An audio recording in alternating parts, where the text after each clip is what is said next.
Assalamualaikum warahmatullahi wabarakatuh. Saya Cindy Rizka Handayani dari kelas MPIB. Saya akan mempresentasikan tentang perkembangan sosio-emosional pada masa dewasa.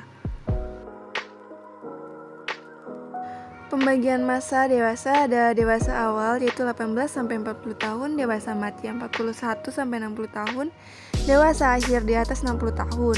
Batasan memasuki masa dewasa yaitu ada segi hukum yang dituntut tanggung jawab, segi pendidikan bila mencari kemasukan kognitif efektif, segi biologis bila diartikan sesuatu keadaan pertumbuhan dalam ukuran tubuh, segi psikologis.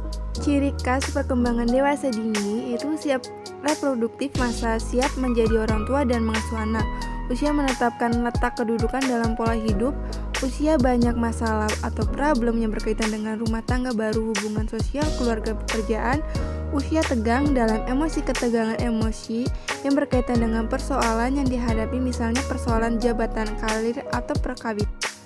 Ciri khas perkembangan dewasa matia yang pertama ada masa yang ditakuti adanya perubahan yang menuju kemunduran. Masa transisi, masa dewasa merupakan transisi mengalami kemunduran. Yang ketiga masa penyesuaian, adanya penyesuaian terhadap kondisi yang berubah. Yang keempat masa keseimbangan dan ketidakseimbangan. Keseimbangan dialami oleh mereka yang berusia setengah umur namun masih mengalami kegoncangan dalam penyesuaian diri. Tugas perkembangan masa dewasa dini yaitu memilih pasangan hidup, belajar hidup bersama sebagai pasangan suami istri, mulai hidup dalam satu keluarga, pasangan dan anak, belajar mengasuh anak, mengelola rumah tangga, mulai bekerja dan membangun karir, dan mulai bertanggung jawab sebagai warga negara, bergabung dan dengan sesuatu aktivitas atau perkumpulan sosial. Tugas perkembangan masa dewasa matia dapat dibagi menjadi 4. Yang pertama, tugas perkembangan yang berhubungan dengan penyesuaian terhadap keadaan fisiologisnya. Yang kedua, tugas perkembangan yang berhubungan dengan adanya perubahan minat.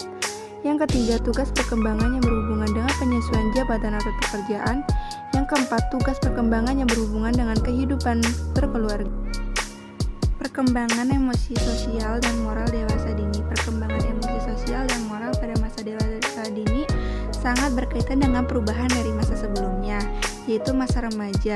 Minat menjadi fokus pada masa usia dini, kondisi yang mempengaruhi perubahan minat. Masa dewasa dini merupakan masa krisis sosial yang terjadi dikarenakan adanya tekanan pekerjaan, peran sosial sering terbatas.